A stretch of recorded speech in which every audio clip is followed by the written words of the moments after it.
Bonjour et bienvenue sur Drive. Aujourd'hui, je vais vous montrer comment gérer votre stock de véhicules dessus. Donc Drive, c'est une plateforme web qu'on a pensée pour les concessionnaires automobiles. On va voir ensemble comment ajouter des véhicules en stock, comment les gérer, comment les vendre et tout ce qui en suit au niveau des statistiques. Venez avec moi. Tout d'abord, lors de votre connexion à Drive, vous arrivez sur le tableau de bord. Il faudra cliquer sur Véhicules pour accéder à votre liste de véhicules. Une fois dedans, vous voyez tous les véhicules que vous avez en stock actuellement en ligne et c'est séparé en trois différents filtres: en ligne, en attente, vendu. Si vous avez Autoscout qui est connecté à votre compte et qui est lié, vous allez pouvoir mettre à jour ici et le système va automatiquement importer tous les véhicules de votre stock directement dans votre liste de véhicules pour que vous puissiez gérer sans tracas votre stock. Dans le cas où vous n'avez pas Autoscout, vous pouvez tout à fait venir ajouter un véhicule et c'est ce qu'on va voir aussi aujourd'hui. Pour ajouter un véhicule, il suffit de cliquer sur le bouton Ajouter véhicule et d'y renseigner les informations de ce dernier. Vous n'avez pas besoin de remplir toutes les informations directement si vous ne les avez pas à disposition. Vous pouvez toujours enregistrer et revenir après coup sur le véhicule pour renseigner ces informations.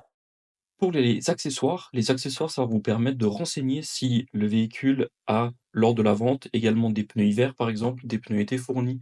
Est-ce qu'il a des éléments de carrosserie qui sont fournis en plus aussi avec? Et tout ça pour pouvoir l'intégrer dans le contrat de vente afin de spécifier au client tout ce qu'il reçoit avec le véhicule. L'état du véhicule nous permet de dire si le véhicule a été accidenté et également si une garantie est active pour ce dernier.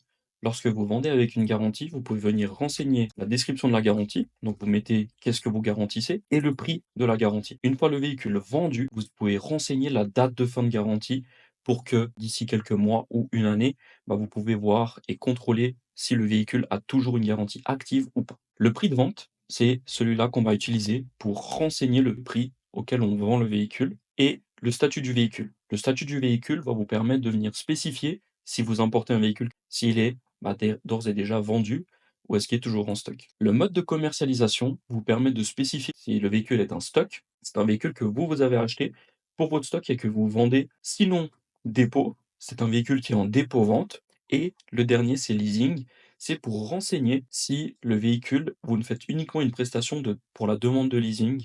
Pour l'exemple, on utilise le véhicule qui est en stock. Et vous pouvez renseigner après coup si demain vous mettez à jour ou obtenez Autoscout, le lien de l'annonce de ce véhicule, on enregistre les informations et le véhicule vient d'être rentré dans ma liste de véhicules en stock. Lorsqu'un client souhaite acheter mon véhicule, j'ai la possibilité maintenant directement de venir ici, faire un clic droit, de changer le statut en attente. Pourquoi en attente? C'est pour éviter d'avoir une désinformation qui dit que le véhicule est en stock, mais qu'on a un intéressé qui est en train de remplir peut-être un contrat de vente, qui a peut-être déposé un acompte. Donc, on passe le véhicule en attente. Cela va permettre de l'avoir dans la liste des véhicules en attente à ce niveau-là. Et ici, on va pouvoir générer un contrat. Générer un contrat, on a deux types de contrats qui sont à disposition, le contrat d'achat et le contrat de vente. Un contrat d'achat, c'est quand vous allez vous acheter un véhicule pour votre stock. Et un contrat de vente, c'est lorsque vous vendez votre véhicule à quelqu'un d'autre. Lorsque vous faites un contrat d'achat, le vendeur, ce sera toujours votre client. Et l'acheteur, ça sera vous. Donc vous serez vous-même inclus dans votre CRM. Lorsque vous faites un contrat de vente, c'est l'inverse, c'est vous le vendeur et c'est votre client qui est l'acheteur. On va spécifier le prix affiché en ligne. Alors le prix affiché en ligne, comme il n'y en a pas, c'est qu'il est à zéro et on va intégrer le prix de vente final. Le prix de vente final, qu'est-ce que c'est? C'est le prix qui a été négocié avec le client pour la vente de ce véhicule. Et le mode de paiement, on vient choisir comment est-ce que le client va payer pour ce véhicule.